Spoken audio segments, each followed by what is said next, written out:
오늘 2부 말씀의 제목은요, 나의 전환점입니다.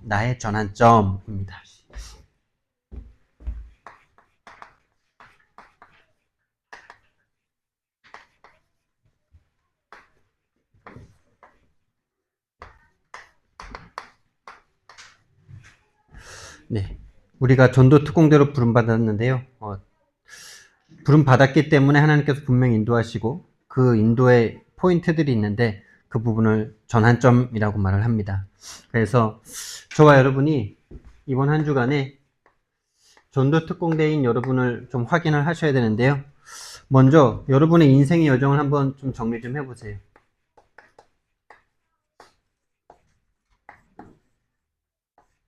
오늘 사도 베드로의 우리가 1부에서는 바울을 봤는데 2부에서는 베드로를 좀 봅니다. 이 인생의 여정 가운데 오늘 베드로의 거의 마지막이라고 그렇고 거의 중간쯤 이제 진짜 본격적으로 시작하는 그런 전환점이 오는 그런 스토리거든요.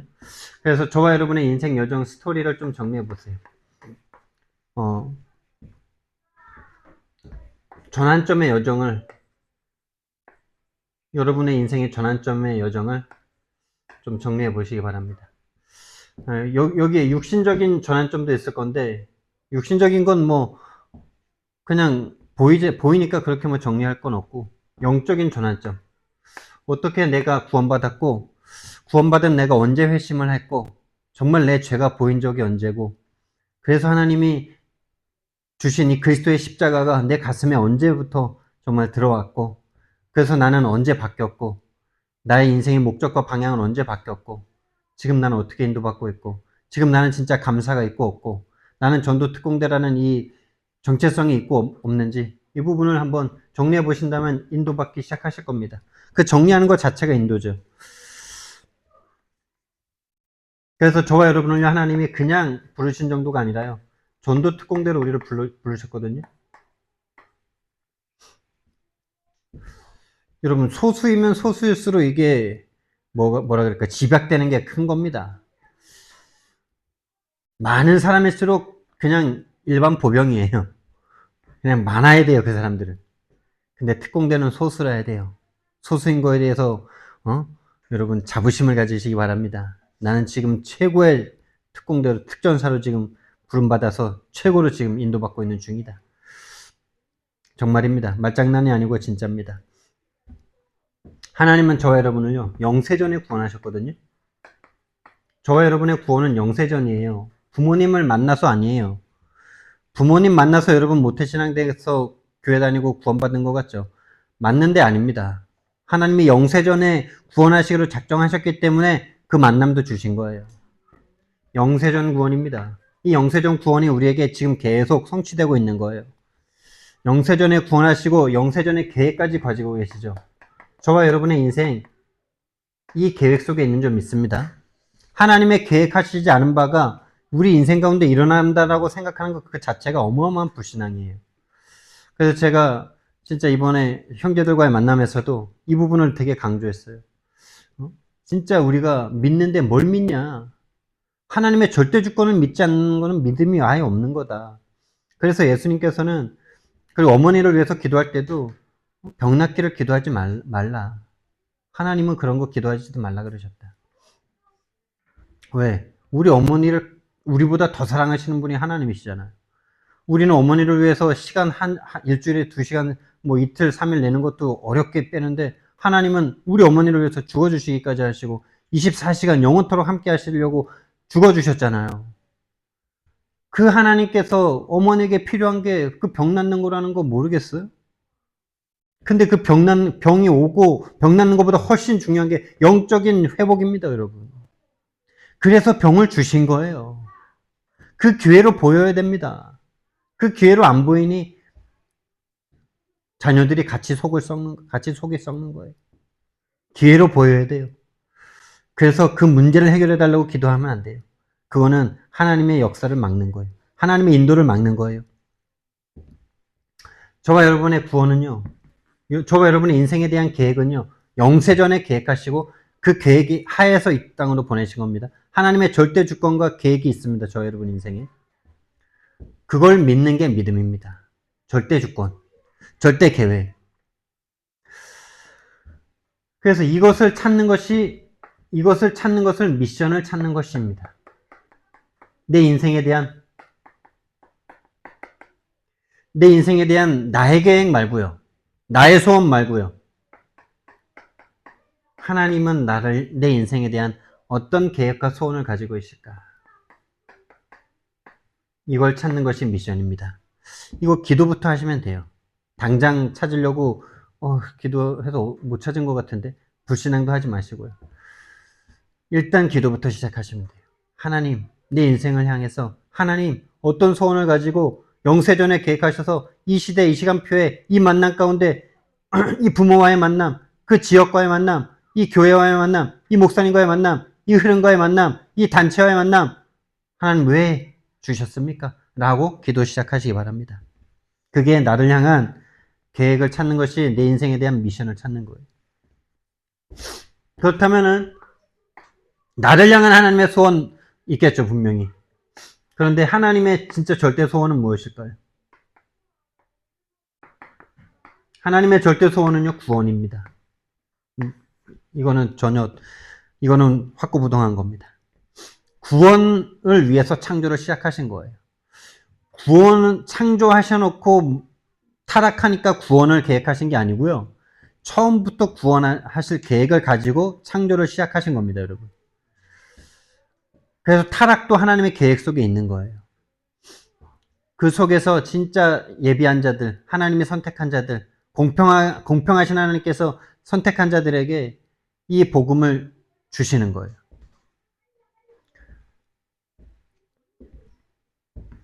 하나님의 소원은 구원인데요. 나를 구원하시길 원하셨고요. 그리고 또 하나님의 소원은 이 구원이 있기 때문에 하나님은 영원토록 이 구원의 일을 하시기 때문에 앞으로 내가 살아가는 삶 동안에 하나님의 이 소원에 함께하길 원하시는 거예요. 그렇지 않겠어요?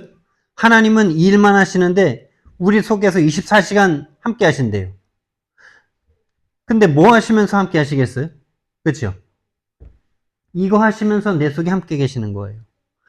근데 내 속에 계신 하나님은 구원은 전 세계 구원.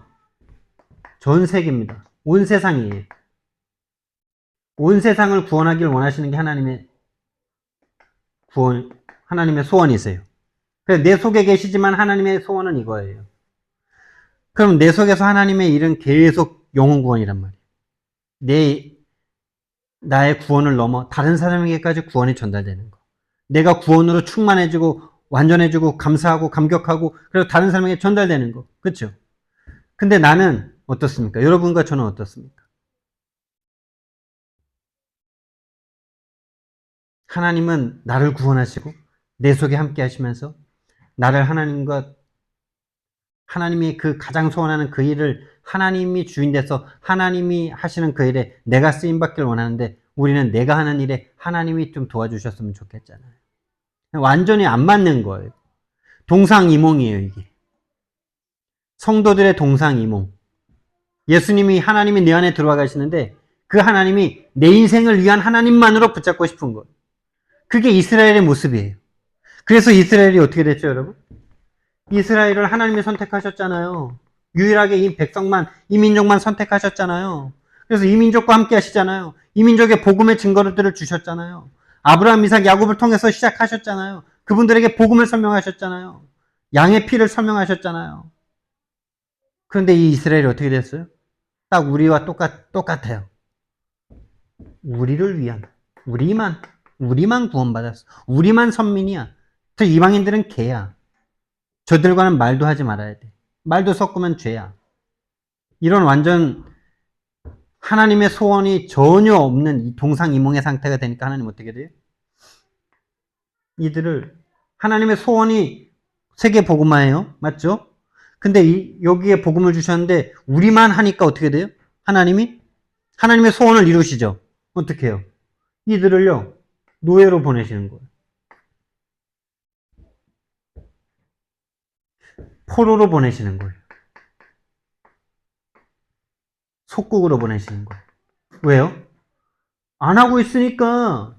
근데 하나님의 소원은 뭐예요? 이들에게만 복음을 주셨어. 이들을 좀 섞어야 돼. 다른 인간들이랑, 다른 불신자들이랑 만나게 해야 돼. 그 방법이 노예예요. 이거밖에 없어요. 포로예요. 속국이에요. 이렇게 했는데도 못 깨달으니까 어떻게 돼요? 로마 예수 그리스도 이후에 온 천지로 흩어져가지고 유랑민이 되잖아요. 이거 완전 세계복음 아닙니까? 여러분, 여러분과 저의 인생에요. 진짜 이 세계복음화의 일이 일어나지 않는다면 하나님이 우리 인생을 이렇게 보내실 수 있는 거예요.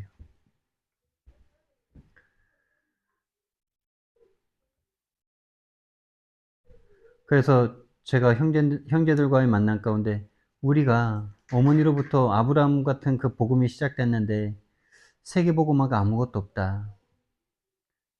진짜 예수님께서 우리를 구원하셨을 때 잘 먹고 잘 살고 즐겁고 평안하고 행복하고 가족끼리 그렇게 잘 먹고 잘 살다가 늙어서 나이 늙어서 죽으라고 그렇게 구원하신 건 아니다. 라고 말을 했는데요. 알아들 수 있을지는 모르겠어요. 어머니가 내가 세계 복음화 하러 간다고 세계 선교를 하러 간다라고 말할 때마다 늘 돈 걱정이었다. 라는 말을 했지만은 근데 돈 걱정 정도가 아니죠. 돈 걱정 정도가 아니에요. 선교라는 일을 매우 쓸데없는 일을 하는 것처럼 말을 하신다는 게 큰 문제죠. 아니, 한국도 아직 전도를 다 못했는데, 뭔 해외까지가 이러면서 쓸데없는 일을 한다라고 말하는 그 뉘앙스가 그냥 그대로 전달되는 걸요. 쓸데없는 짓 하지 말고 돈 아끼고 네 옆에 사람이나 전도해. 라고 말을 하는 거예요. 그게 진짜 옆에 있는 사람이 영혼이 구원받아야 되기 때문에 그 말을 했을까요, 여러분? 그렇게 말했다면 좀 다른 거죠. 진짜 네 옆에 있는 영혼부터 구원하라는 그 간절함 때문에 그 말을 했다면 진짜 나중에 선교까지 갈 수 있을 건데 그거는 선교라는 쓸데없는 일 하지 말아라는 말을 하기 위해서 핑계거리로 갖다 붙인 거죠. 네 옆에 있는 사람부터 구원하라. 그래서 실제 본인 옆에 있는 사람에게 복음 전할 수 없는 상태잖아요. 여러분, 진짜 우리는 이스라엘의 역사를 보면서요. 또 그들의 역사는 증거고요. 이게 중요한 겁니다. 하나님은 우리를 구원하셨어요. 그냥 모든 거 다 주신 거예요. 하나님 자신이 죽어서 나를 구원하셨어요.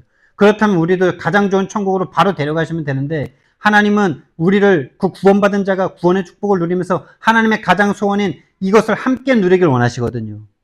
근데 내가 안 해. 오로지 내 거밖에 몰라. 나이고 나의 성공에 빠져서 하나님까지 자기 인생을 위해서, 자기 문제 해결을 위해서, 자기의 성공을 위해서 쓰려고 하니까 하나님이 그 인생을 어떻게 해야 돼요? 이렇게 보내야 되는 거예요. 왜? 안 죽이려면 이렇게 해야 돼. 아니면은 하나님의 소원이 이루어질 것 같지 않으면 그냥 다 데려가시면 돼, 그냥. 뭐 사고를 내서 죽게 하시든지, 병을 줘서 죽게 하시든지, 뭐, 어떻게 해서든지 가장 좋은 천국에 빨리 데려가시면 돼. 아니면 뭐, 이 세상에 사는 동안 사단의 밥으로 살다가, 100년 살다가 뭐, 오는 게 그게 꼭 축복이겠습니까? 근데 그런 인생이 참 많아요.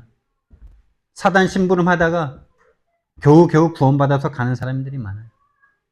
딱 우리 가문의 모습이 내 모습이었을 거예요. 내가 이 흐름 만나지 못했다면, 이 복음 만나지 못했다면 내가 딱 그분들보다 더 심하게 그렇게 살았을 거예요. 그런 나를 하나님이 전도 특공대로 불러주신 게 얼마나 감사한지 그게 이번에 회복되는 최고 축복의 시간이었어요. 나는 아무 그런 기대도 안 하고 갔는데 이번에 난 전도도 안 해야지, 말도 안 해야지. 왜? 내가 말해봤자 자꾸 싸움 나고 이러니까 이번에 조용히 입 닫고 있어야지. 그리스도를 아직 말할 시간표가 아닌가 보다. 이렇게 하고 갔는데 막 말할 수밖에 없는 상황을 만들어 놓고 막 말했는데 또 싸우게 되고 막 설전이 일어나고 막. 근데 하나님이 거기서 나에게 전도 특공대라는 이것이 나에게 다시금 정말 어쩔 수 없구나 이거. 내가 너무나 부족해도 아직 시간표가 아닐지언정 나를 하나님 전도 특공대로 부르신 게 맞구나. 이 세상의 가장 큰 고통을 해결할 전도 특공대로 부르신 게 맞구나. 라는 것을 회복하는 최고 축복의 시간이었어요.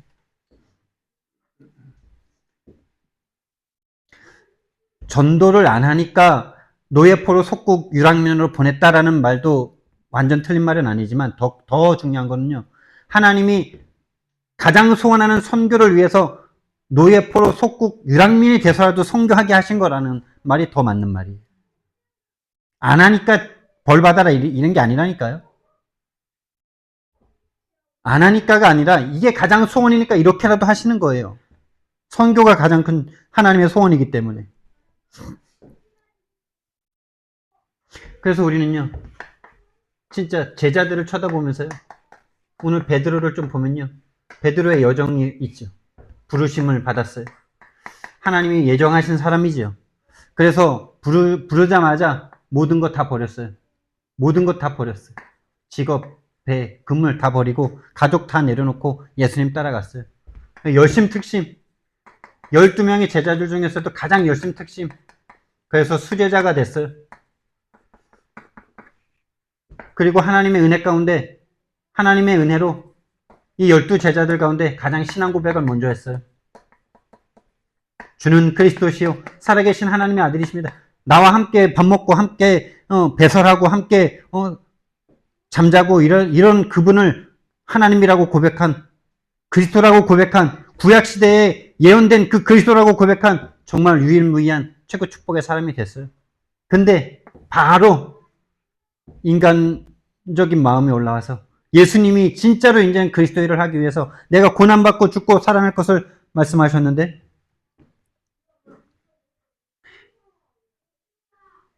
바로 붙잡고 항변하면서 당신에게 이런 일이 결단코 일어날 수 없습니다. 이렇게 말하니까 본인은 생각했겠죠. 내가 이렇게까지 충성하면은 예수님이 나를 칭찬해 주시겠지. 그렇게 생각하고 하지 않았겠어요? 자기가 잘하는 일이라고 생각했으니까 그렇게 확신 있게 행동을 하죠. 이렇게 말하면 내가 혼나지 않을까라고 생각했으면 그렇게 행동하겠습니까? 상식적으로 보면 잘한 거예요, 이게. 아니, 스승님이 내가 고난받고 죽는다는데, 아이고, 선생님 잘 생각하셨습니다. 참 감사합니다. 이런 게 불충한 거 아니에요? 이런 게 스승이 제자가 할 행동일까요? 육신적으로 보면 맞는 말을 한 거예요. 죽으신 당신에게 그 일이 일어날 수 없습니다. 내가 막아드릴 겁니다. 내가 대신 받을 겁니다. 막 이렇게 말을 하는 거죠. 그랬더니 예수님이 야, 사단아 내 뒤로 물러가라. 네가 하나님 일을 생각하지 아니하고 도리어 사람 일을 생각하는도다. 여러분 이게 이거죠. 네가 구원받은 거를 하나님의 일로 생각하지 아니하고 도리어 사람의 일로 생각한다. 내가 구원받았으면요 하나님의 소원과 하나님의 주권과 하나님의 주인 되셔서 그 주인이 원하시는 게 뭘까 이 생각을 해야 되는데 모든 인간은 그 생각을 할 수가 없어요. 뇌가 그 생각할 수 없어요. 하나님을 떠나 창세기 3장에게 잡혀버린 인생은 절대 그 생각을 할 수가 없어요. 전부 다 이제 내가 하나님 자녀 됐으니까 뭔 축복받을까? 뭔 일이 내게 잘 될까? 뭔 응답 받을까? 요 생각하지 하나님이 주인이시니까 하나님의 소원이 뭘까? 하나님의 소원을 위해서 나는 어떻게 할까? 이거 생각하는 사람은요? 없습니다, 여러분. 없어요. 그게 증거가 나고 오늘날 기독교 우리 가문의 모습 아닙니까? 다 예수 믿고 나 잘 되기 원하지 저 세계 선교까지 가서 고생할 생각 누가 합니까? 여러분이 자녀들을 놓고도 그렇게 기도 못 하시지 않습니까? 내 자녀는 진짜 세계 선교하다가 죽었으면 좋겠다 이 생각 안 하지 않습니까? 다 불신자들처럼 잘 먹고 잘 살고 돈 많이 벌고 성공하고 인기 많이 얻고 그래서 전도도 하고 이랬으면 좋겠지. 사도 바울처럼 두드러 맞고 죽을 고비 넘기고 세계복음만 그렇게 했으면 좋겠다 라고 생각하는 사람은 아무도 없잖아요. 뭐 꼭 그렇게까지는 아니더라도 진짜 하나님의 소원에 메인바된 내 후대였으면 좋겠다 이 생각하는 사람이 거의 없잖아요. 그게 딱 베드로의 모습입니다. 사탄아 내 뒤로 물러가라. 사도 베드로가 사탄이 아니고요. 베드로를 잡고 있는 사단의 사단을 예수님께서 말씀하신 거예요. 그 결과 진짜 베드로는 중심은 예수님에서 목숨까지도 바치고 싶었지만은 베드로의 영적 상태는요. 우리가 잘 아는 것처럼 예수님을 3번 부인하게 되죠. 예수님을 3번 부인합니다. 그런데 이 사람이 하나님의 부르심을 받았다는 증거로 예수님의 말씀이 바로 생각나서 심히 통곡하는 은혜가 임하죠. 참 이게 중요해요. 우리가 하나님의 말씀대로 살 수 없는 나를 발견했을 때 강팍하게 막 하나님을 향해서 회개하지 않고 하나님을 탓하냐, 아니면 내가 정말 울면서 그럴 수 없는 나를 회개하느냐.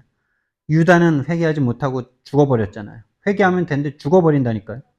이게 강팍한 거예요. 회개하고 그럴 수밖에 없는 나를 회개하고 하나님 앞에 돌아오면은 가장 크게 쓰임받을 수 있는데 유다는 회개 안 해요. 그러면서 죽어버려요, 그냥. 그게 하나님에게 끝까지 대항하는 거예요. 지가 잘못한 거를 대해서 마귀라고 못 보는 거예요. 마귀에게 속은 거 안 보이는 거예요. 나라고 계속 생각하는 거예요. 생각할 수 없어요, 사실. 회개하지 않고 그냥 죽어버렸어요. 유다는요. 베드로는요. 닭 울리는 소리 듣고 예수님 말씀에 생각나서 심히 통곡합니다. 그게 다른 거예요.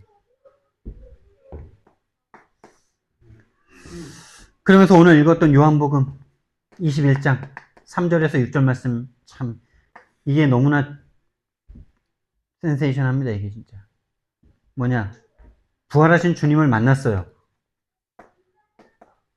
이 성경 구절 이전에 이미 예수님을 몇 번 만났다니까요.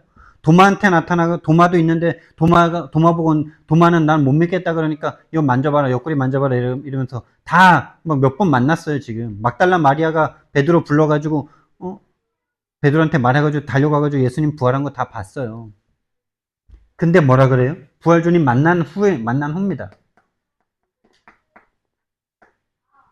나는 물고기 잡으러 간다 이럽니다. 이게 뭔지 아십니까?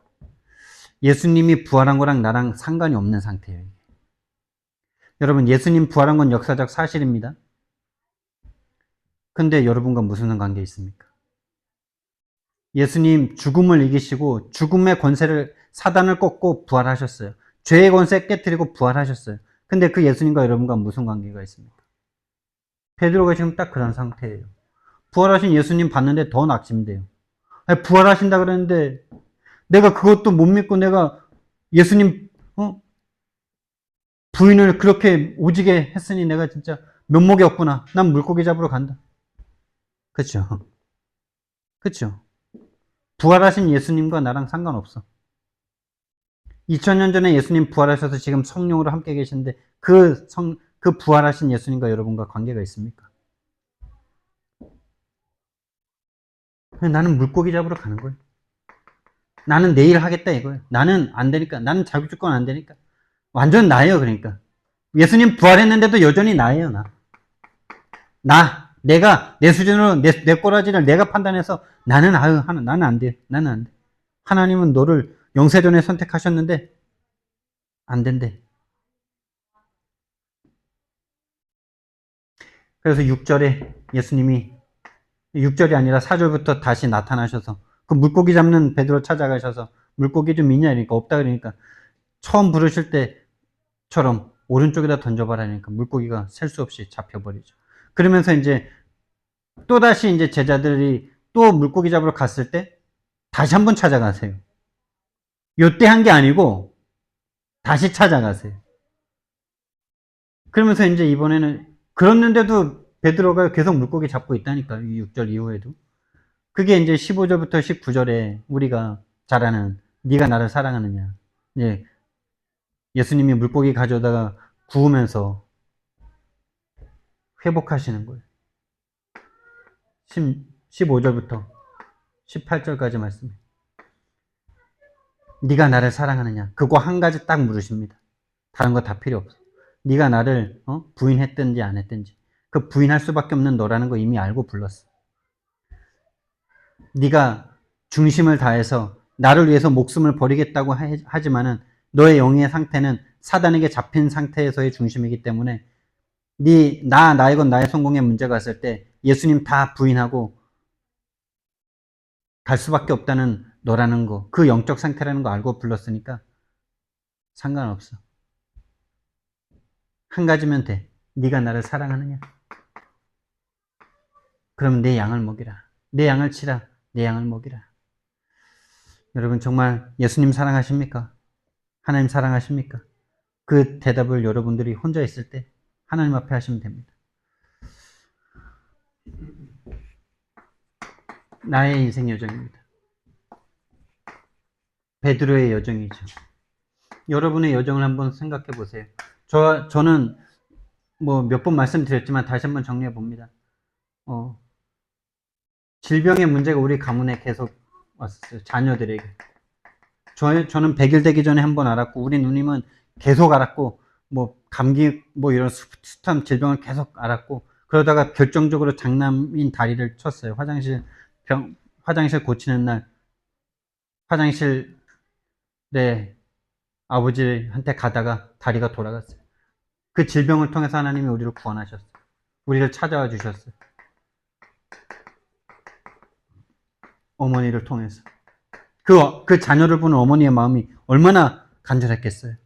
다리 질질 끌고 다니면은 병신이라고 놀림 받을까봐, 또 그렇게 되면 결혼도 못하고 그럴까봐 근데 그 마음이 그렇게 간절해진 것도 하나님의 은혜예요. 뭐 요즘 착한 여자 부셈이라는 드라마 보니까 그 엄마가 얼마나 진짜 못됐는지 그런 부모도 있는데, 우리 어머니에게 그런 자녀의 그 모습을 보면서 미래 걱정하면서 간절해지게 하신 것도 하나님의 은혜죠. 그래서 그걸로 꼭 기도를 하는 거예요. 그래서 교회를 다니기 시작했어요. 그때가 5세에서 6세 사이예요. 저에게도 믿음을 주셨어요, 하나님이. 근데 이 어렸을 때 다녔는지 안 다녔는지는 기억은 잘 안 나요. 그냥 어려서부터 다닌 건 알아요. 학교 들어가기 전부터 다녔어요. 그러다 우리 형님이 학교 들어가기 바로 전에 다리가 회복이 돼버렸어요. 그냥 기적이 일어났어요. 온 동네가 다 교회를 갔어요. 우리 할아버지와 우리 아버지 할머니도 다 교회를 갔어요. 그러다가 다 떨어져 나갔어요. 우리에게는 그런 기적 안 일어나니까. 본인들에게는 본인이 원하는 기적 안 일어나니까. 돈 안 벌리고 뭐 여전히 힘드니까 다 떨어져 나가더라고. 그러다가요, 제가요, 초등학교 6학년 때 하나님 앞에 회심의 사건이 일어납니다. 저는 그 가정에 결핍된 부분이 폭력으로 나왔어요. 폭력으로 계속 나왔어요. 친구들이랑 싸우고, 가족, 형제들을 때리고, 친구들 때리고, 동생들 때리고. 그러다가 6학년 때 하나님이 십자가를 보여주셨죠. 이때 회심을 하면서 변화를 받았어요. 행동이 변화되고, 믿음이 변화되고, 다 변화됐어요. 그런데 이 세상 문화에 딱 들어갔을 때 나의 영적 상태가 드러나더라고요. 제가 중학교 때 원주로 전화 가가지고, 중학교 2학년 때 전화 가가지고 그 친구에게 당한 얘기 들으셨잖아요. 근데 참 그때 내가 지금도 생각하는 건데, 지금 생각하면 부끄러운데, 아니 하나님이 왜 나를 이렇게 만들어? 이 생각이 그때 가장 힘든 생각이었어요. 난 하나님 믿어서 이렇게 착해져가지고 이제 싸울 수도 없는데 왜 하나님이 이렇게 속게 하시고 이렇게 힘센 아이한테 이렇게 폭력을 당하게 하셔? 라는 생각에 완전 하나님에 대한 배신감을 딱 느꼈거든요. 참 이게 내 인생을 따라다니는 진짜 이게 영적 상태인 것 같아요. 지금 생각나면, 지금 정리되는 게 그래요. 제가 언젠가 한번 말씀드렸죠. 진짜 내 영적인 상태가 십자가의 은혜가 내 속에 진짜 각인된 사람이 맞다면, 그래, 이게 배신이구나. 예수님의 제자들에게 배신당했을 때 이 마음이셨겠구나. 내가 예수님의 고통에 동참하는 영광을 얻었구나.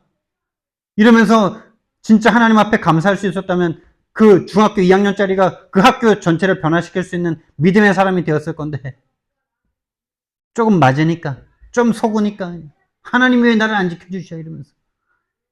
지금 생각하니까 그렇게 정리가 돼요. 최근까지도 잘 이해가 안 됐어요. 최근까지도 잘 이해가 안 됐어.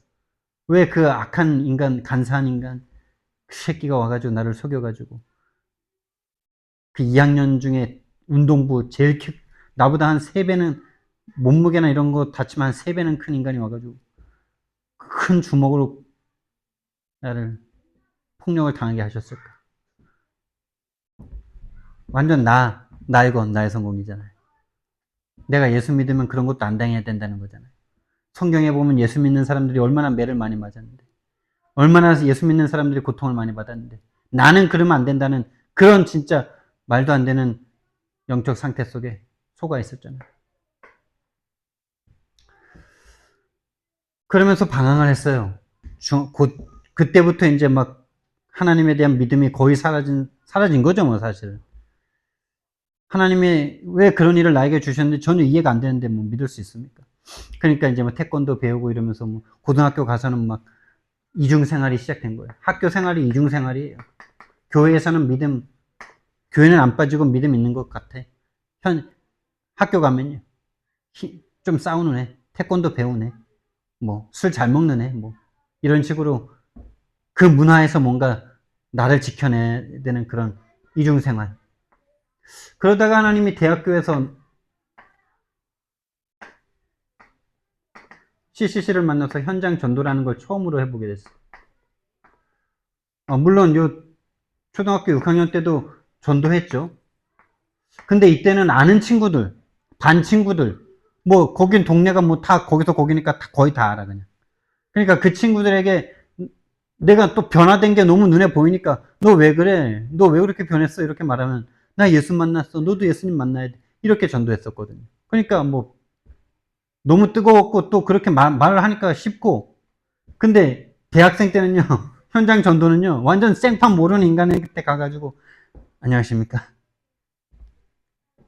시간 좀 있으십니까 사형리 배울 때 처음으로 그렇게 된다 시간 있으십니까 제가 어떤 세미나에 참여했는데 거기서 이거를 누구한테 읽어주고 그 반응을 알아오라는 그 과제가 있는데 한 15분만 내주실 수 있겠습니까 그래가지고 사형리를 앉아서 읽어주는 거예요 그러다가 영접이 돼요 그렇게 전도를 했어요 처음에 근데 처음에 그렇게 하는 순장님을 따라간 거지.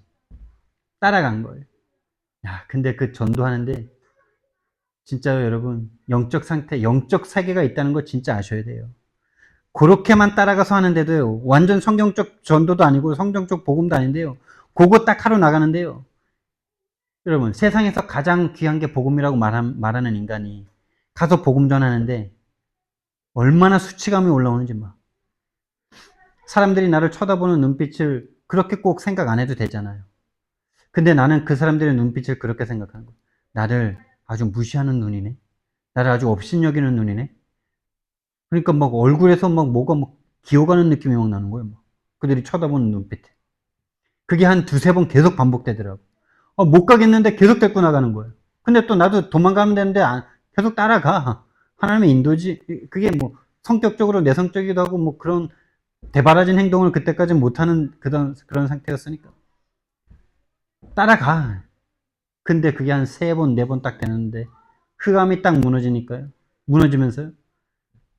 이 막혔던, 그때 불신앙했던 그 중학교 2학년 때부터 딱 가둬져가지고 믿음이 점점 썩어갔던 그게요. 물고가 탁 트면서 뭔가 살아나는 느낌이 확 오더라고요. 다 부흥된 거예요. 제가 부흥했어요. 살아났어요. 리바이벌 됐어요. 그래가지고 얼마나 전도를 또 막 하고 싶은지 막 회개하는 마음으로 막 전도하고 막. 그때 제자라는 말을 처음 들었어요. 제자와 세계복음화라는 단어 처음 들었어요. 나 제자 되고 싶고 제자 키우고 싶고 세계복음화라는 거는 그때 뭐 크게 있었는지 모르겠어요. 근데 제자 되고 싶고 제자 키우고 싶고 그래서 전도하다가 2명 만나서 양육시키는데 뭐 맨날 술 먹고 떡대 있고 막 그런 애들 보고 낙심하고 좌절하고 왜 술 먹냐 이러면서 술 먹는 게 당연한데 거기에 내가 시험 들고 막 그러다가 이제 뭐 군대 가고 이러면서 군대는 나의 첫 선교지. 그런데 그래서 군대에서도 뭐 열심히 전도했죠. 근데 사랑이라는 부분에 대해서 내가 낙심을 또 하게 됐죠. 내 마음, 내 속에 이게 없다는 것을 보면서 완전 낙심했어요. 선임들한테 순종하고 선임들한테 이쁘게 보이고 뭐 부대에서 시키는 거 최선을 다해서 뭐 포상휴가 나가고 그런 건 잘해요. 그래서 제 별명이 엘리트 솔저였어요. 군인인데 너무 군인 생활을 잘해서 엘리트 솔저였어요. 벽돌 쌓기 시켰는데 얼마나 잘하는지 벽돌 화단 쌓고 막 이러는 거 있어요. 그런 거 막 이상하게 잘 되도록 배운 적도 없는데. 예. 그랬어요. 군 생활 잘했어요. 재밌었어요. 좋았어요. 그래서 말뚝박을까 이런 생각도 많이 했어요. 근데 내가 점점 이제 선임이 되고 후임이 들어오니까 후임들이 착한 선임의 말을 안 들어요. 지 때리고 욕하고 이런 선임의 말은 바로바로 막 순종하고 그러는데, 복종하고 이러는데, 내 말은 슬슬 무시하고 실실 웃고 이래요. 그런 인간들 쳐다보는데, 야, 속에서 막 진짜 살인욕구 올라오더라고. 야, 진짜, 저걸 죽여야 되는, 저거를 진짜 죽일 수는 없고, 내가 또, 뭐, 아름다운 선임이니까. 신우의 회장이니까. 근데 내 속에 올라오는 그 마음은 나만 알잖아요. 근데 하나님도 아시잖아요. 그러니까 얼마나 부끄럽고 내가 신앙생활에 내가 부적격자라고 내가 느끼는 거예요. 그러면서 완전 낙심해서 제대해가지고 이제 새로운 또 삶이 방황이 시작되는 거죠. 그래서 뭐 다단계 하다가 저 울산까지 내려간 거예요. 저 울산까지 내려가서 하나님이 다락방을 만나게 하십니다. 다락방을 만나서 진짜 그리스도라는 걸 알고, 그리고 이 흐름을 만나기까지 또 우여곡절이 많아요. 신학교를 가고 또 완전 낙심해서 시골로 들어가려고 했는데 안산으로 인도되고, 그게 그리고 개척해서 2년까지, 그 시간이 다락방 만나서 13년이에요. 이 13년 후에 하나님이 이 흐름을 만나게 하셨어요. 이 성경적 전도운동에 진짜 실제적인 응답이 있는 이 흐름을 만나게 하셨어요. 그리고 지금이에요. 지금 이 흐름을 만난 지 7년 차예요. 7년째예요. 여러분, 너무 많은 시간이 흘렀는데 아무런 변화가 없어서 낙심이 됩니까? 낙심되는 그게 저와 여러분의 지금 시간표라면, 만약에 낙심된다면 그게 시간표예요. 그게 우리의 영적 상태예요. 그래서 우리의 포기가 하나님의 시작이다. 우리가 사실 포기를 안 했을 때는 그럼 괜찮은 겁니까? 포기를 안 했을 때는 그래도 내가 해볼 수 있다. 해보자. 이 상태거든요. 근데 해봐도 안 되니까 이제 낙심하고 포기한다. 그게 사실 실제 하나님이 시작할 수 있는 시간표거든요. 그래서 사도 바울의 이 성경 구절을 넣은 거예요. 난 안 돼. 난 안 돼. 난 안 됩니다. 나는 끝났습니다. 난 예수님을 부인했습니다. 그때가 예수님이 진짜로 시작하신 시간표. 저의 인생 가운데 그런 시간표가 많았어요. 특히 여러분을 만나기 직전에 시골로 들어가서 시골에서 농사 지으면서 그냥 주말에만 부모님 데리고 모시고 그냥 어? 예배하고 농사꾼으로 살려고 그랬어요. 근데 하나님이 끌어올리셨어요. 그래서 여러분 만났어요. 나의 포기가 하나님의 시작이었고요. 지금 또한 그렇습니다. 항상 그것은 한 번 있다고 해서 완전 끝나는 게 아니고요. 진짜 이 흐름을 만나서 이 다락방 안에 있었어도 여전히 나이건 나의 성공. 그리스도라는 의미를 정확하게 알 수 없고, 죄와 사단과 하나님 떠난 문제에 대한 진짜 본질을 다 볼 수 없는 그 상태였다는 사실이 진짜 지금 이 흐름 가운데서 보여지는 거잖아요. 그 흐름에 맞지 않는 나를 보는 거잖아요. 하나님의 그 흐름에 맞지 않는 나를 보는 거잖아요.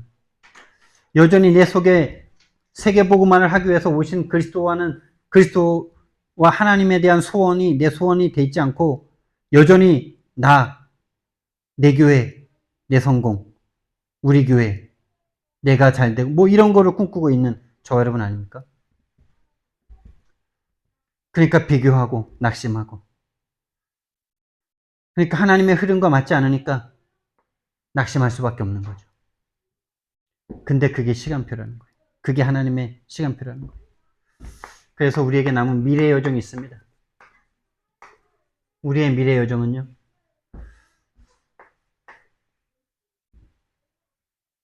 사도행전 1장 14절에 이 집중의 시간표가 남아있겠죠.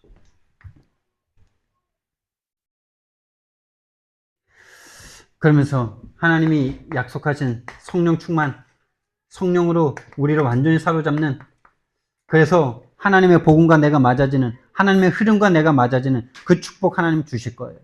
내가 사라지고 내가 사라져야만 되는 이유가 정말 보이고, 그래서 오직 하나님과 하나님의 절대 주권과 하나님의 소원 속으로 들어가는, 그래서 진짜 성령 충만 받으니 흑암이 꺾임으로 말미암아, 흑암이 꺾이면 뭐가 된다고요?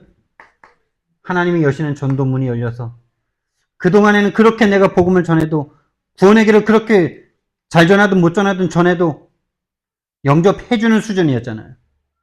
근데 이제는 하나님의 말씀이 그 인생 자체를 바꿔버리는 생명 역사, 성경적 전도 운동이 일어나는, 말씀 성취가 일어나는 거죠. 말씀의 운동으로 역사하는 거죠. 이 시간표. 그래서 실제로 제자가 일어나는 거예요. 제자가 일어났다는 말은 뭡니까? 확산이 된다는 겁니다. 뭐가요? 이 복음이, 복음 운동이, 전도 운동이. 다시 말해서 다락방이 된다는 거예요. 팀사역, 이 사람과 함께 팀사역 전도가 된다는 거예요. 그 사람을 데리고 함께 미션홈에서 새로운, 정말 하나님의 주신 이 가정, 이 함께 사는 이것을 통해서 제자를 키우는 미션홈. 그런 제자들이 모이는, 점점 일어나는데, 그들 중에 같은 업을 가진 전문사역. 그들이 가진 업을 통해서 전문 지교회가 열려지고, 이 모든 일이 일어나는 그 지역에 지교회가 세워져요. 그래서 지역 변화가 일어나는, 현장 변화가 일어나는 이 응답이 저와 여러분에게 약속되어 있는 미래 여정인 줄 믿습니다. 이거 한번 맛보고 죽어야 돼요, 여러분. 이거 한번 맛보지 못하고 죽는다. 그것만큼 억울한 거 없어요. 그것만큼 사단의 밥 돼서 사단의 죽노릇 하다가 죽는 게 없어요.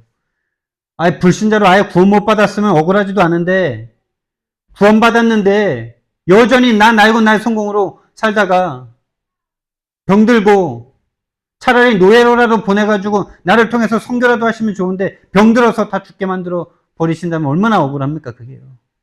치매 와서 그냥 그렇게 쓸데없는 인생으로 죽어버린다면 얼마나 억울합니까? 척추 부러지고 간쓸게 다 무너져가지고 그냥 그렇게 죽어버린다면 얼마나 억울합니까?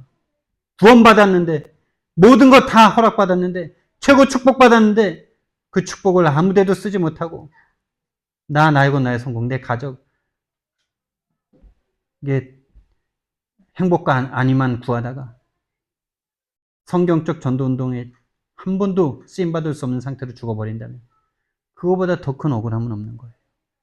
차라리 구원 못 받았으면 억울하지도 않죠. 세상 것 많이 누리다가 가면 그거라도 하죠.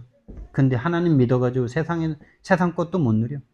근데 여전히 구원받았는데 여전히 사도 베드로처럼 나이고 나의 성공으로 가득해가지고 이 응답도 못 받아.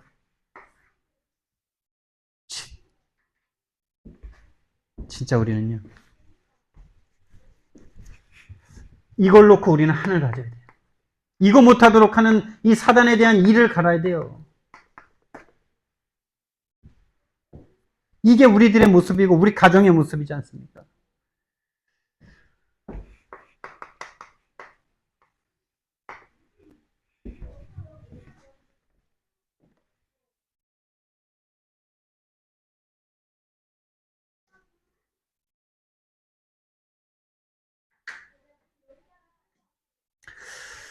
그래서요, 진짜 나와 우리 가정을, 우리 가문을 구원하신 하나님의 소원은 구원과 이 구원을 충만하게 누리고 전도 선교하는 것인 줄 믿습니다. 이것을 할 수 있도록 저희가 기도하고 집중해야 되겠습니다. 그래서 내가 먼저 정말 성령 충만 받고 우리 가정과 가문에게 이 복음의 증인이 되길 바랍니다. 그 사람들과 싸울 수밖에 없는 영적 상태를 넘어서서 진짜 그 사람들이 그러고 싶어서 그런 것이 아니라 사단에게 잡혀 그럴 수밖에 없다는 걸 진짜 본다면 안 싸울 수 있을 건데 그거는 이론이고 실제로 봤을 때는 자꾸 그 사람인 것 같이 느껴지니까 설전을 할 수밖에 없는 저와 여러분 나의 상태입니다. 우리의 상태입니다. 아니면 아예 관심도 없어요. 그래서 사단이 이것만 못하게 만들어요. 우리 가정과 가문을 구원해놓고 사탄이요 이것만 못하게 만들어요. 이것 하나만 못하게 만들어요. 진짜 그리스도만 못 깨닫게 만들어요. 진짜 그리스도만 못 깨달으니까 절대 전도 선교할 수가 없어요. 할 이유가 없어요. 이것만 못하게 만들어요. 여기에 대해서 우리는요 한을 가지고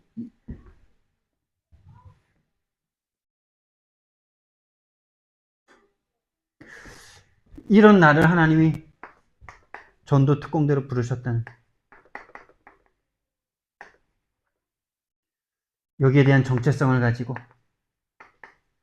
제한된 집중 속으로 들어갈 수 있는 복음이 회복되기를 예수님 이름으로 축원드립니다.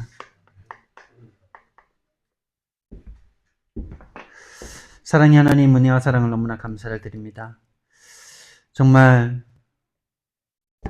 나를 하나님께서 우리 가정과 가문을 구원하셔서 나를 여기까지 인도하시는 하나님의 정말 절대적인 계획과 소원이 지금까지 나를 인도해 주셨고 그 순간순간마다 전환점의 시간들이 있었습니다. 오늘도 하나님 전환점의 시간이 좀 있사오니 하나님 진짜 선교할 수 없고 한 사람의 영적 상태를 바꿀 수 없는 나의 상태를 보면서 정말 전환점의 시간을 가질 수밖에 없는 은혜를 주님 앞에 주옵소서.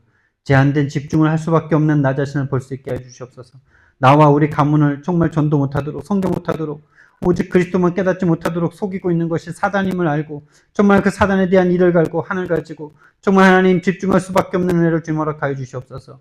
그래서 정말 하나님 증인으로 정말 성경적 전도운동에 응답을 받는 우리 함께교회 되도록 주님 축복해 주시옵소서. 감사드리며 예수님 이름으로 기도드렸습니다. 아멘. 우리